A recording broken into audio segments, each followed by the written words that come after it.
Alright, how's it going, guys? So we're back for IPA Season 6, Week 4 against Ethan. Ethan is the first person that I actually ever played in the IPA, so it always brings back memories when I go against him. First game, I don't know, if you guys want to watch it, it's on my channel, but the first game was a bit of a meme. But anyways, I'm doing a team builder analysis first in this video. If you want to skip to the replay, go ahead and do that. It's a pretty fun game. But I was actually very proud about that team that I built this week. I think it's one of the best teams I've built for IPA for this season for a long time, to be fair. So I was actually very proud about how well I built it. So I wanted to quickly go over it. So we've got a kind of physically defensive Latios with enough speed to outpace Salamence and Entei, both of which he has. I'll show his team really quickly right here. Yeah, there you go. There's his team right there. So it's enough speed to outspeed his base 100s, which is very important there, so we can beat those down. Physically defensive is to deal with Entei better, because Entei is pretty scary versus the team. So yeah, the more we have against it, the better.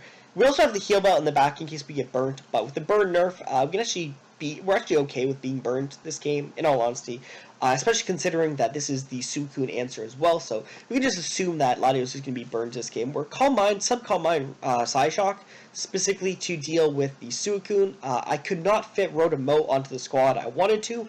I just couldn't fit it on, so I'm actually a little bit afraid of Crocune, so for that reason we're running our own set right here, Psyshock, Calm Mind. We're sub if we need to in case he's some like random toxic setup. But anyways, the point is this is going to be very good in outpacing the Suicune. So we'll be able to beat it 1v1. If he's Roarcoon, it could be a little bit annoying, but we'll have to see how it goes. Skarmory, we're especially defensive.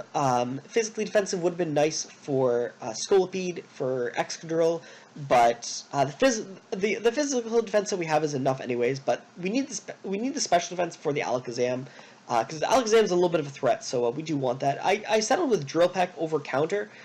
Counter would have been really good for something like Swords Dance, Z move, either Excadrill or Scolipede. It would be kind of a 50-50 in a lot of situations, but at the end of the day, I settled with the Drill Peck because it's going to be really good versus the Megazam, which I mentioned is a bit of a threat.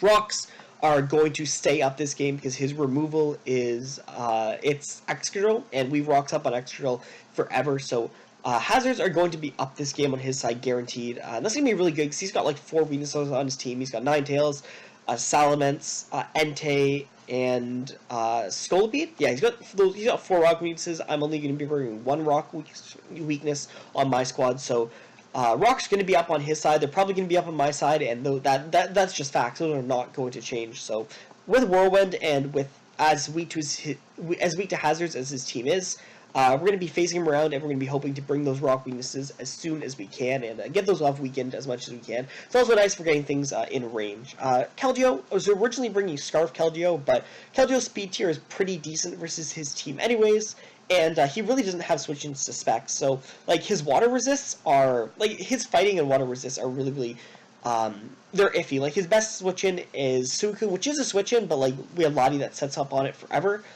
Mence gets blown away by Icy Wind, and everything else just takes a lot of damage. Like if we get Keldeo in versus Entei, then we're going to be in a really good situation. So that's why I went with specs over it, because not only that, but we have another Scarfer. We have other means of speed control, so we don't really need the Scarf, and the specs like this is just going to be hitting really hard. The Roar is specifically for Calm Mind Suicune as well. It looks weird. We've got specs for it, but that's what it's for. This set right here, I was actually really proud of. It's a very anti-Ethan's team tech. I really like it. So, Play Rough hits a lot of stuff on his team. The only 2 things that switch into Play Rough are Entei and Excadrill, both of which get 2 killed by Earthquake, so that's really good. It's a really good lead versus his team, because we get the initial Intimidate off on the Scolipede, and then we obviously hard switch into Skarmory. But it leads off so well versus stuff like Jolteon if he wants to. It's also a really good kind of blanket lead versus stuff like Alakazam. It's just a good lead versus literally everything. But the most important thing is it's an amazing answer to Aurora Veil with these 2 moves right here. So obviously Super Vein goes through Aurora Veil because it takes off a flat amount of HP. So we're going to be taking off 50%, and Brick Break obviously takes down the screens, which is huge. So we're going to be able to Brick Break through the screens, break down his screens, and deal 30 30-ish to 40-ish% to the Ninetales, which is fantastic. That's a really, really good amount of damage. So, but closer to 30%. It's really not that close to 40%. But yeah, we'll be dealing about a third of his health, and we're taking down the screens. So it's really, really good. Screens, Aurora Veil is not going up against me. I hate Aurora Veil. I think it's one of the most AIDS thing in the game. But we did bring the tech versus the Ninetales Aurora Veil, so I'm very, very happy with that. Audino, I brought Heal Bell.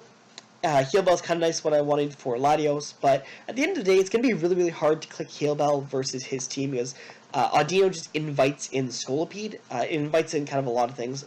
Yeah, Audino invites in a lot of things. It's kind of annoying in that sense, but nothing except the Scolipede wants to switch into Knockoff, and Scolipede, if it's switching into Hazards, like, sure, it won't care about the knockoff, but it'll be taking 25% from hazards as well. So everything that switches into Audino is kind of pressured by knockoff. So for that reason, Audino is nice because I can spam knockoff. I always throw wishes up, get momentum, but it's actually going to be a lot harder than I thought it would be to click Heal Bell. And you'll notice, because I get burnt in the game, and I'm just never able to Heal Bell it off. So that's a bit unfortunate. It's also a really good initial switch into Jolteon. I lose momentum, obviously, by going into Jolteon, but I don't lose anything else. Like, I don't lose any health by hard switching Audino into Jolteon. And Jolteon's annoying to switch into, especially because switching Latios into Jolteon Volt Switch is annoying because I have to take burn damage. So I take rocks, I take burn, I take Volt Switch, and then I have to switch after. So, like, Latios can't come into that too often. So this is just really, really nice as a kind of, not really anti-initiative Pokemon. But, like, I can't really think of anything else to say, because, like, you come into Jolteon, you take the damage, and then you switch out, and you get it all back with a Regenerator. And, like, everything he goes into to kind of take initiative versus Audino, I have good switch-ins. Like, if he wants to start Calm Minding with Crocoon, I've got Latios. If he wants to start trying to set up with either Excadrill or more probably the Scolipede, I've got Skarmory. If he wants to set up Veil, first of all, he's getting knocked off. On the Volt Switch, obviously, he wouldn't. But if he wants to set up Veil, we can Wish Pass into Gramble always, and then it's just not a threat ever. So we can always Wish Pass into Gramble, keep Gramble at a healthy amount of HP, and yeah, that'll just always be really good. It's also I think I said this is also being special defensive, kind of a nice answer along with Skarmory for Mega Alakazam. So that's pretty nice. Last Pokemon, another set I was very, very proud about. I was proud about every set that I'm bringing, but this set is really, really nice because it's good for the speed control is really, really nice because we only hit 115 speed, which is mediocre against his team, but with the Choice Scarf, we actually hit a really, really good benchmark in speed and in damage, because we're free to run Adamant, because you'll notice we're actually faster than base 100s after +1. So if Salamence goes for a Dragon Dance, we will still be faster than it with the Choice Scarf. So that's really, really nice. We'll actually be faster by exactly 1 point. Salamence hits 328 at max speed, so that's really, really nice. Choice Scarf Salamence or Salamence at +1 speed is still answered very, very nicely by Sneasel. We could not fit Ice Shard on the set, but whatever. Punishment is kind of a meme, but it's for Suicune for if it gets a bunch of Calm Minds up. Brick Break, because like I said, I'm not fucking around with the Veil. I'm not losing to the Veil today, boys. I hate Aurora Veil. So yeah, we brought the double Brick Break specifically for that. I originally had Pursuit, but I think I accidentally changed it for Punishment. Without even really realizing I was taking it off. I really wanted Pursuit because we're going to be guaranteed faster than the Alakazam anyways. So I really wanted Pursuit to be able to just get rid of the Alakazam, because Alakazam is kind of scary. Like, I've got a lot of, like, specially defensive things, but, like, it does a lot of damage. If it's, like, HP Fire, it does a lot to Skarmory. It does a lot anyways to Audino. And you'll notice we're bringing double Mega. Obviously, that's because I have to, because I drafted the Megas, not the regular versions. But I'm going to be Mega Evolving the Latios, so that we're all on the same page right here. But that's the team. Yeah, I guess I will stop and get into the actual replay itself. Alright, so Ethan has a pretty interesting team matchup right here. We do not see the Suicune or the Salamence. I guess I'm pretty happy about that. I mean, he brought other things to obviously instead of those, but yeah, those were scary enough Pokemon in the first place. But I guess, in all honesty, between it was very easy to kind of prep for both those Pokemon a lot. I had the Sneasel as well, and that Sneasel was always going to be a threat. But yeah, it makes sense with all the stuff he has. As I mentioned before, Gramble is a phenomenal lead, so we're going to just lead off with the Gramble right there. He leads off with the Jolteon. This is okay for me because I'm actually free to fire off an Earthquake, and nothing really is going to want to come in on this. Like, if he goes Scolipede, it's dealing damage to Scolipede, I guess. If he goes Entei, he's going to be taking 50%, which is really good. So yeah, he's down to half health. Obviously, we're going to switch. We have the Latios specifically for this. Unfortunately, he gets the crit burn, which is unfortunate. The crit really doesn't matter, though, because I'm going to be able to roost the next turn. But yeah, it was definitely annoying. Turn 2, crit burn. What can you do, right? But anyways, just going to go for the roost right here as he goes hard into the X-Trail. I don't really know what X-Trail said he is, but I do know that I have a Skarmory, so that is the button I'm clicking. I'm clicking the button to go hard into Skarmory, and yeah, that's what we do. He goes for Earthquake. Kind of leads me to believe that he's Scarf if he goes hard into Latios and he goes for an Earthquake. But yeah, that's something I'll have to keep an eye on. If he's Scarf that, then he's not Scarf anything else. And honestly, that's probably the most sensible Scarfer for his team. So yeah, able to get Rocks up. He's going to double into X-Drill on my Latios, which is weird because like obviously he was predicting the Latios, but that he doesn't beat Latios 1v1. First of all, I'm running a lot of physical defense, but second of all, we know he's going to go for the Rapid Spin right here, and obviously the fact that he went for the fact that he outsped me confirms that he is Choice Scarf Rapid Spin. So we're behind a sub. I'm going to Roost, obviously, to get back to full health. He's going to go hard into the Entei. And something actually really interesting right here happens. He kind of baits me.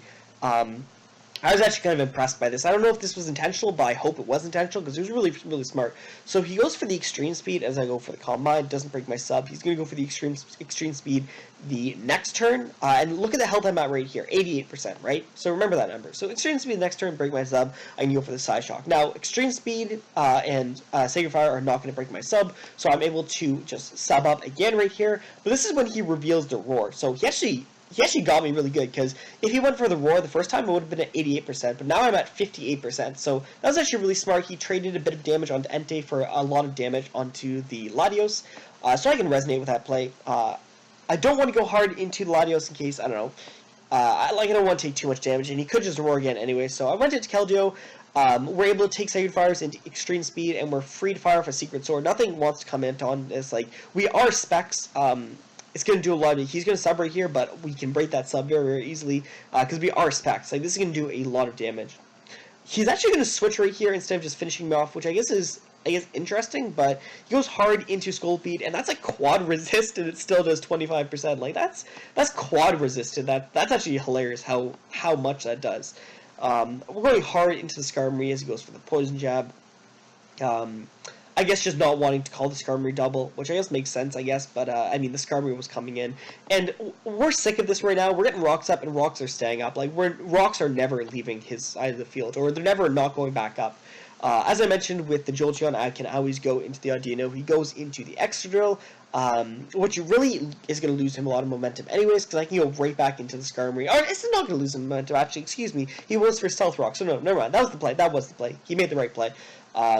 Because he doesn't lose any momentum, because he just gets Rocks up. So yeah, no, I forgot he was Scarf Rocks. But we're able to Whirlwind right here, and we get the, what's it called? We get the Mega Zam back in, which is going to take a little bit of extra damage. Getting the Drill Peck off is really nice. Now, I'm going to switch right here, and this is a little bit bad, because he goes for Calm Mind on my predicted Roost. So this is actually a little bit unfortunate, because I have to sack off the Keldeo, and when I really didn't need to. So yeah, he got me there. That was a little bit unfortunate. So I have to go into Sneasel right here, and something important to mention is Rocks are up, and Sneasel is my way of winning this game. Sneasel outspeeds everything, and yeah, Sneasel is my way of winning this game. So I can only come into Rocks 5 times. So I have to be very careful with how many times I switch in. I have to monitor my health a lot. And if I had Pursuit, I would have been able to go for it, but I don't have Pursuit, so fire off the knockoff. It actually works out the best for me anyways, because he goes hard into the extra drill. He really didn't have a switch in, honestly, so there was never a reason not to click knockoff, because we're able to kill the extra drill, which is really, really nice. And he doesn't even know on the scarf, because I knocked off his scarf on switch in. So, yeah, that's really nice. If he went into Ninetales, I wouldn't have taken damage from hail, so I would have always still been able to switch Sneasel in the same amount of times. As I mentioned, Granville is my hard switch into this. We take 19%, which means there's no risk for me to not go for Super Fang. I'm pretty free to just fire off the Super Fang, and that keeps the Brick Break hidden, so we actually end up getting more damage off than we would have anyways, I think. I don't know, we would have still taken, yeah, because he could have, I don't know, probably not, it didn't really make a difference, but the fact is, the point is, we get rid of Aurora Veil, and he's at 7%, so, I don't know, maybe if we went for Brick Break on the Aurora Veil, he would have been able to switch and come back into rocks. But the fact that we went for Super Fang, and then the turn after we revealed the Brick Break, is what put him down to 7%. And putting him down to 7% means he can't switch. So he can't ever get Aurora Veil up on something like Audino or Megaladios. So that's basically why I wanted to go for Super Fang first. Like I said, it was no risk. And at the end of the day, if he somehow crit, froze, did something to kill Granville, I always had Scarf, Brick Break, Sneasel to come in and finish off at the end of the day anyways. But we're free to go for the knockoff right here, because I'm not going to, if I went for Icicle Crash, then we had a chance to just blow everything away, but we also had a chance to miss, and yeah, we're not taking that risk. So it goes into Jolteon right here. I'm going to go here into the Audino. As I said before, it sucks going into Audino because Audino always invites in Scolipede, and having Skarmory not at full health is going to be scary. Trace is the regenerator, so I actually thought he'd switch right here hard into the Scolipede, which is why I go straight for the Wish. Hindsight, knockoff was probably better, but now we actually have to switch right here into the Skarmory, as he goes for the Calm Mind on, very, very good play, going for the Calm Mind on my Protect or my Switch. So he's going to be able to get a +1 Shadow Ball. Luckily for me, he does not have HP Fire, but he's going to be able to get a +1 Shadow Ball off on me, and this is actually really scary, because Skarmory is at 55%, which means it's going to be at 43% after I take Rocks next time, right? So Skarmory's at 43%, so Scolipede is actually looking very, very threatening versus my team. Scolipede can blow away Megaladi with a Mega Horn, it can blow away Audino because Audino can't touch it, and with Speed Boost, it can outspeed Sneasel very, very soon and threaten that as well. So Skarmory being this low is actually really, really bad for me, and me letting Skarmory get this low was probably misplay in the first place.